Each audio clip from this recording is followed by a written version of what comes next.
ഞാൻ വളരെ ലളിതമായിട്ട് ചോദിക്കുന്നു, ഉമ്മൻചാണ്ടിയുടെയോ അല്ലെങ്കിൽ UDFൻ്റെയോ ഗവൺമെൻറ് ആയിരുന്നു കേരളത്തിൽ ഉള്ളത് എങ്കിൽ അത് ഈ കേരളത്തിൽ നടപ്പിലാക്കാനാകുമായിരുന്നോ? ഉറപ്പായിട്ട് പറയാം, ഇല്ല. നിശ്ചയദാർഢ്യത്തോടുകൂടി സഖാവ് പിണറായി വിജയൻ്റെ ഗവൺമെൻറ്, അതിൻ്റെ നേതൃത്വത്തിൽ നിൽക്കുന്ന സഖാവ് പിണറായി, ഞങ്ങൾക്ക് ഈ നാഷണൽ ഹൈവേ 66 വേണം, 6 വരിപ്പാത, അത് 2 കൂടി അപ്പുറവും ഇപ്പുറവും ചേർത്താൽ 8 വരിപ്പാത ഈ കേരളത്തിൻ്റെ വളർച്ചയ്ക്ക് ആവശ്യമാണ് എന്ന് പറഞ്ഞ് പറയുക മാത്രമല്ല, എന്താണോ പറയുന്നത് അത് അതേപോലെ തന്നെ നടപ്പിലാക്കാൻ കെൽപ്പുള്ള ഒരു മുഖ്യമന്ത്രിയും ഒരു മന്ത്രിസഭയും, അതാണ് ഇടതുപക്ഷ ജനാധിപത്യ മുന്നണി ഗവൺമെൻറ്, അതിൻ്റെ ഭാഗമായിട്ടുള്ള ഈ ഗവൺമെൻറ്റിൻ്റെ മുമ്പോട്ടേക്കുള്ള കുതിപ്പിൻ്റെ അടിസ്ഥാനം. അങ്ങനെയാണ് അത് വന്നത്. ഗയൽ പദ്ധതിയുമായിട്ട് ബന്ധപ്പെട്ട് വഴിയിൽ ഉപേക്ഷിച്ച് തിരിച്ചു പോയതാണ്. ഗയൽ നടക്കില്ല, ഗ്യാസ് പൈപ്പ് കൊണ്ടുപോകാൻ സാധിക്കില്ല, അത് ഉമ്മൻചാണ്ടി അവസാനിപ്പിച്ചു പോയതാണ്. അതുപോലെ തന്നെയാണ് നമുക്കറിയാം, വളരെ പ്രധാനമായിട്ട് നമുക്ക് കിട്ടേണ്ടുന്ന കൂടംകുളത്തിൽ നിന്ന് ലഭിക്കേണ്ടുന്ന വൈദ്യുതി കൊച്ചിയിലെത്തിക്കുന്നതിന് വേണ്ടിയുള്ള എടമൺ പാത ഭൂമി ഏറ്റെടുക്കാൻ സാധിക്കില്ല എന്ന് പറഞ്ഞിട്ട് അവർ തിരിച്ചു പോയതാണ്. ഇങ്ങനെയുള്ള നിരവധി വികസന പ്രവർത്തനങ്ങൾ ഇല്ലാതിരിക്കുന്ന ഘട്ടത്തിൽ ഇച്ഛാശക്തിയോടുകൂടി കേരളത്തിൻ്റെ ഭാവി കണ്ട് ഈ ഇടതുപക്ഷ ജനാധിപത്യ മുന്നണി ഗവൺമെൻറ്റാണ് മുമ്പോട്ടേക്ക് നയിച്ചത്. കേന്ദ്ര ഗവൺമെൻറ് ഇന്നത്തെ പശ്ചാത്തലത്തിൽ നമുക്കൊന്നും തരാൻ തയ്യാറില്ല. കടം വാങ്ങിയത് പോലും അതെല്ലാം ആര് കടം വാങ്ങിയാലും അതെല്ലാം ഗവൺമെൻറ്റിൻ്റെ കടത്തിൻ്റെ പട്ടികയിൽ ചേർക്കുക, എന്നിട്ട് ട്രഷറി പൂട്ടിക്കുക. ആ ട്രഷറി ഇതേവരെ പൂട്ടാതിരുന്നത് 89% അധിക വരുമാനമുണ്ടാക്കാൻ നമ്മുടെ ഗവൺമെൻറ്റിൻ്റെ മാനേജ്മെൻറ്റ് കൈകാര്യം ചെയ്തുകൊണ്ടുള്ള വളരെ ഫലപ്രദമായ നിലപാടിൻ്റെ അടിസ്ഥാനത്തിലാണ് ട്രഷറി പൂട്ടാതിരിക്കുന്നത്. അത് പൂട്ടിക്കാനായിരുന്നു ഉദ്ദേശം, അത് പൂട്ടില്ല. ഈ സമ്മേളനത്തിൻ്റെ ഭാഗമായി ബഹുമാനനായ കേരളത്തിൻ്റെ മുഖ്യമന്ത്രി സഖാവ് പിണറായി വിജയൻ നവകേരളത്തിൻ്റെ പുതുവഴികൾ എന്ന ഒരു പുതിയ വഴി നമ്മുടെ മുമ്പിൽ അവതരിപ്പിച്ച് കഴിഞ്ഞിരിക്കുകയാണ്. സാമ്പത്തികമായിട്ട് പൊറുതിമുട്ടി ഞങ്ങളിനി ഒന്നുമില്ല, നമ്മളുണ്ടാക്കിയ മുന്നേറ്റം നമുക്ക് ഒരു ഇഞ്ച് മുന്നോട്ട് കൊണ്ടുപോകാൻ നമുക്കിനി സാധിക്കില്ല. ജോർജ് കുര്യൻ എന്ന കേന്ദ്രമന്ത്രി പറയുന്നത് പോലെ നിങ്ങൾ പാവമാവട്ടെ, പിന്നോക്കം പോകട്ടെ, അപ്പോൾ നമുക്ക് പണം തരാം എന്ന് പറയുന്ന തലത്തിലേക്ക് നമുക്ക് പിന്നോട്ടം പോകാനാവില്ല. ഈ കേരളത്തെ ഏറ്റവും ശക്തിയായിട്ട് മുന്നോട്ടേക്ക് നയിക്കാൻ സാധിക്കണമെങ്കിൽ വിഭവങ്ങൾ ഉണ്ടാവണം. ഇതൊരു സോഷ്യലിസ്റ്റ് രാജ്യമോ കമ്മ്യൂണിസ്റ്റ് രാജ്യമോ അല്ലല്ലോ, മുതലാളിത്ത സമൂഹത്തിൻ്റെ ഭാഗമായിട്ടുള്ളൊരു ഗവൺമെൻറ്റാണ്. ആ ഗവൺമെൻറ്റിന് ഒരു ബദൽ നയമുണ്ട്. ഞാൻ നേരത്തെ പറഞ്ഞ സമ്പന്നർ കൂടുതൽ സമ്പന്നരാകുക, ദരിദ്രർ കൂടുതൽ ദരിദ്രരാകുക, അദാനിയെയും അംബാനിയെയും ലോകത്തിലെ ഏറ്റവും വലിയ മുതലാളിമാരാക്കാൻ വേണ്ടിയിട്ട് കോൺഗ്രസും പിന്നീട് BJPയും ശ്രമിച്ച ശ്രമം നമുക്കറിയാം. അതിൽ നിന്ന് തികച്ചും വ്യത്യസ്തമായ ഒരു ബദൽ നയത്തെ അടിസ്ഥാനപ്പെടുത്തിയിട്ട് കേരളത്തിലെ ഗവൺമെൻറ് ഏറ്റവും പിന്നണിയിൽ കിടക്കുന്ന പാവപ്പെട്ട മനുഷ്യരെ, പട്ടിണി കിടക്കുന്ന പാവപ്പെട്ട മനുഷ്യരെ പൊതുസമൂഹത്തിൻ്റെ ഭാഗമാക്കി മാറ്റാനുള്ള ശ്രമമാണ് നടത്തിക്കൊണ്ടിരിക്കുന്നത്. നമ്മൾ കണ്ടു 0.5% അതിദരിദ്രർ ഇവിടെ കേരളത്തിലുണ്ട്. 64,006 കുടുംബം. കൃത്യമായ കണക്കെടുത്തു. ഗവൺമെൻറ് വളരെ വ്യക്തമായിട്ട് പ്രഖ്യാപിച്ചു, ഈ 64,006 കുടുംബങ്ങളിൽ 2 കൊല്ലം മുമ്പ് തന്നെ 30,000-ലധികം വരുന്ന കുടുംബങ്ങൾ ഈ അതിദരിദ്രത്തിൽ നിന്ന് മോചനമായി. ഇപ്പോഴും പ്രഖ്യാപിച്ചിരിക്കുകയാണ്. ഈ 2025 നവംബർ 1 കേരള പിറവി ദിനത്തിൽ ഇന്ത്യയിലെ അതിദാരിദ്ര്യം അനുഭവിക്കുന്ന കോടാനുകോടി മനുഷ്യരുള്ള സന്ദർഭത്തിൽ ഈ കേരളം അതിദരിദ്രരില്ലാത്ത കേരളമാണ് എന്ന് നവംബർ 1 നമുക്ക് ഈ കേരളത്തിന് ലോകത്തോട് പ്രഖ്യാപിക്കാൻ കഴിയുന്ന ഒരു പുതിയ സാഹചര്യമാണ് ഉയർന്നു വന്നിട്ടുള്ളത്.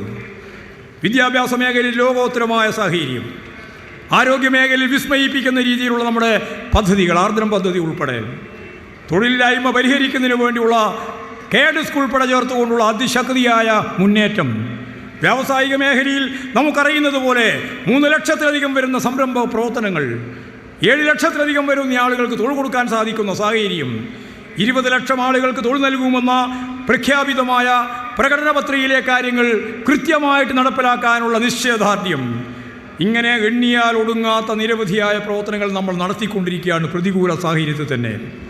എന്നാൽ നമുക്കിതിനും മുന്നോട്ടേക്ക് പോകാനാവണം. നമ്മുടെ പാവപ്പെട്ട ജനവിഭാഗങ്ങൾക്ക് നൽകുന്ന പെൻഷൻ കൃത്യമായിട്ട് കൊടുക്കാനാവണം. അതുപോലെ തന്നെ പിന്നണിയിൽ കിടക്കുന്ന ജനതയെ മുന്നോട്ടേക്ക് നയിക്കാനാവണം. അതാണ് ബദൽ. ആ രീതിയിൽ നമുക്ക് ഇനിയും മുന്നോട്ടേക്ക് കുതിക്കാൻ നവകേരള സൃഷ്ടിക്ക് വേണ്ടി തദ്ദേശ സ്വയംഭരണ സ്ഥാപനങ്ങളും അതുപോലെ തന്നെ നമ്മുടെ നാട്ടിലെ സഹകരണ ബാങ്കുകളിൽ ഉൾപ്പെടെ ചേർന്ന് കൂട്ടായ ഒരു ശ്രമം നടത്തിയാൽ കേരളം എങ്ങനെ വളരുമെന്ന കാര്യം ഞാൻ പറയാതെ വിസ്മയത്തോടു കൂടി നമുക്ക് ഓർക്കാം. നമ്മുടെ സമ്പത്ത് മുഴുവൻ ശേഖരിക്കാനുള്ള ശേഷി നമുക്ക് നേടാനായാൽ കേരളം വമ്പിച്ച രീതിയിൽ മാറ്റത്തിലേക്ക് കുതിക്കും. ഇങ്ങനെ ഈ കേരളത്തെ ഒരു പുതിയ കേരളമാക്കി മാറ്റാൻ ഒരു 10-20 വർഷം കൂടി കഴിയുമ്പോഴേക്ക് ലോകത്തെ വികസിത രാജ്യങ്ങളിലെ, അവികസിത രാജ്യങ്ങളല്ല, വികസിത രാജ്യങ്ങളിലെ, അർദ്ധവികസിത രാജ്യങ്ങളിലെ ജനങ്ങളുടെ ജീവിത നിലവാരത്തിലേക്ക് കേരളത്തിലെ ജനങ്ങളുടെ ജീവിത നിലവാരം ഉയർത്താനുള്ള ലോകോത്തരമായ പദ്ധതിയാണ് നവകേരളത്തിൻ്റെ ഭാഗമായിട്ട് പുതുവഴികളിലൂടെ ഈ കേരളം നേടാൻ പോകുന്നത്. അതിനുവേണ്ടി അതിശക്തിയായ ജനകീയ മുന്നേറ്റം സൃഷ്ടിക്കാൻ നമുക്കാവണം. എല്ലാ അർത്ഥത്തിലും ഈ കേരളത്തെ നവീകരിക്കാനാവണം. ആ നവീകരണ പ്രക്രിയയിലാണ് ഗവൺമെൻറ്. അതിന് പരിപൂർണമായ പിന്തുണ നൽകിക്കൊണ്ടാണ് Communist Party of India Marxist നിലകൊള്ളുന്നത്. ഞാൻ കൂടുതൽ വിശദീകരിക്കുന്നില്ല.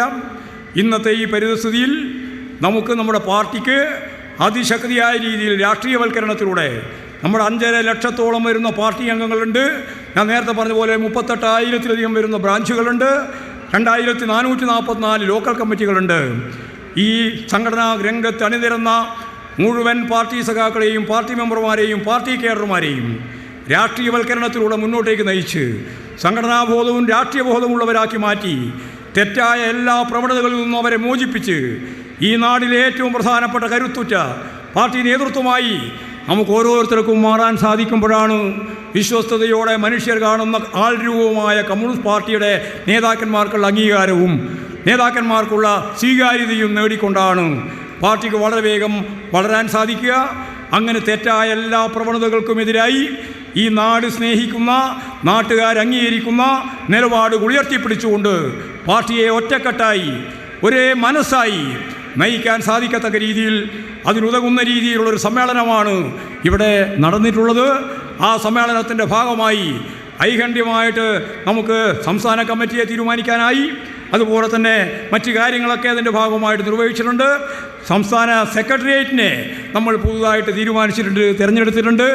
ആ കാര്യങ്ങളെല്ലാം വെച്ച് നമുക്ക് പാർട്ടിയാകെ മുന്നോട്ടേക്ക് നയിക്കാൻ സാധിക്കണം. അതിന് ഈ കൊല്ലത്തെ ജനാവലി സമ്മേളനവുമായിട്ട് ബന്ധപ്പെട്ടുകൊണ്ട് ഇതിൻ്റെ ചെലവുകൾ നിർവഹിക്കുന്നതിന് പാർട്ടി മെമ്പർമാരും കുടുംബങ്ങളും കാണിച്ച ഏറ്റവും ആവേശകരമായ പിന്തുണ അത് രാജ്യത്തിന് തന്നെ മാതൃകയാണ്. ഓരോ വീട്ടിലും അവർ സ്ഥാപിച്ച കുണ്ടിയ ബോക്സിൽ കഴിഞ്ഞ 3 മാസക്കാലത്തിനിടയിൽ ആ കുടുംബാംഗങ്ങൾ, ചിലപ്പോൾ കുടുംബനാഥൻ മരിച്ചുപോയ വീട്ടിലെ കുടുംബാംഗങ്ങൾ ഉൾപ്പെടെ കമ്മ്യൂണിസ്റ്റ് പാർട്ടി ഓഫ് ഇന്ത്യ മാർക്സിസ്റ്റിൻ്റെ സംസ്ഥാന സമ്മേളനത്തിൻ്റെ ഭാഗമായിട്ട് വെച്ച കുണ്ടികയിൽ 100, 150, 200, 1000, 1500 രൂപയാണ് നിക്ഷേപിച്ചത്.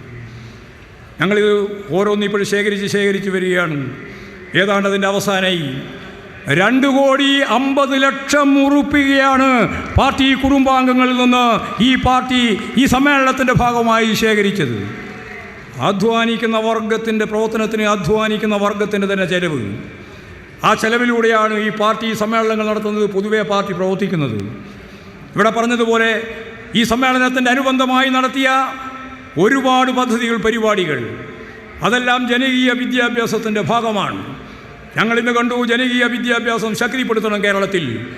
വർഗീയ ശക്തികൾ പിടിമുറുക്കുന്ന ഇന്ത്യയിലും അതിൻ്റെ ഭാഗമായിട്ടുള്ള കേരളത്തിലും കമ്മ്യൂണിസ്റ്റ് പാർട്ടിയെയും പ്രസ്ഥാനത്തെയും ആകെ മുന്നോട്ടേക്ക് നയിക്കാൻ സാധിക്കത്തക്ക രീതിയിൽ നമുക്ക് സൂക്ഷ്മാംശത്തിൽ വളരെ ഫലപ്രദമായ രീതിയിൽ മുന്നോട്ടേക്ക് പോകാനാവണം. അതിന് പാർട്ടിയാകെ സജ്ജമാക്കണമെന്ന ലക്ഷ്യബോധത്തോടു കൂടി തന്നെയാണ് സാമ്രാജ്യത്വ ശക്തികൾക്കെതിരായും വർഗീയ ശക്തികൾക്കെതിരായുള്ള പോരാട്ടം ശക്തിപ്പെടുത്താൻ തീരുമാനിക്കുന്ന ഘട്ടത്തിൽ തന്നെ സംഘടനാപരമായി ഉത്തരവാദിത്തം ഏറ്റെടുത്തുകൊണ്ട് മുന്നോട്ടേക്ക് പോകാൻ നമ്മൾ തീരുമാനിച്ചത്. വരാൻ പോകുന്ന തദ്ദേശ സ്വയംഭരണ സ്ഥാപനങ്ങളിലേക്ക് നടക്കുന്ന തിരഞ്ഞെടുപ്പും അത് കഴിഞ്ഞാൽ മെയ്യിൽ നടക്കാൻ പോകുന്ന അസംബ്ലി തിരഞ്ഞെടുപ്പും നമ്മെ സംബന്ധിച്ച് വളരെ പ്രധാനമാണ്. ഒരു സംശയവുമില്ല, സഖാവ് പിണറായി വിജയൻ നയിക്കുന്ന ഇടതുപക്ഷ ജനാധിപത്യ മുന്നണിയുടെ 2ാം ടേമാണിത്. 3ാം ടേമിലേക്കാണ് നമ്മുടെ യാത്ര. ആ 3ാം ടേമിലേക്ക് കേരളത്തെ നയിക്കത്തക്ക രീതിയിലുള്ള പ്രസ്ഥാനത്തിൻ്റെ കരുത്തായി CPM-നെ വളർത്തിയെടുക്കുന്നതിന് വേണ്ടിയുള്ള ബോധപൂർവമായ പ്രവർത്തനത്തിൽ എല്ലാ ജനവിഭാഗങ്ങളുടെയും പൂർണ്ണമായ പിന്തുണയുണ്ടാവണം എന്ന് മാത്രം ചൂണ്ടിക്കാണിച്ചുകൊണ്ട് ഞാൻ എൻ്റെ വാക്കുകൾ ഉപസംഹരിക്കും.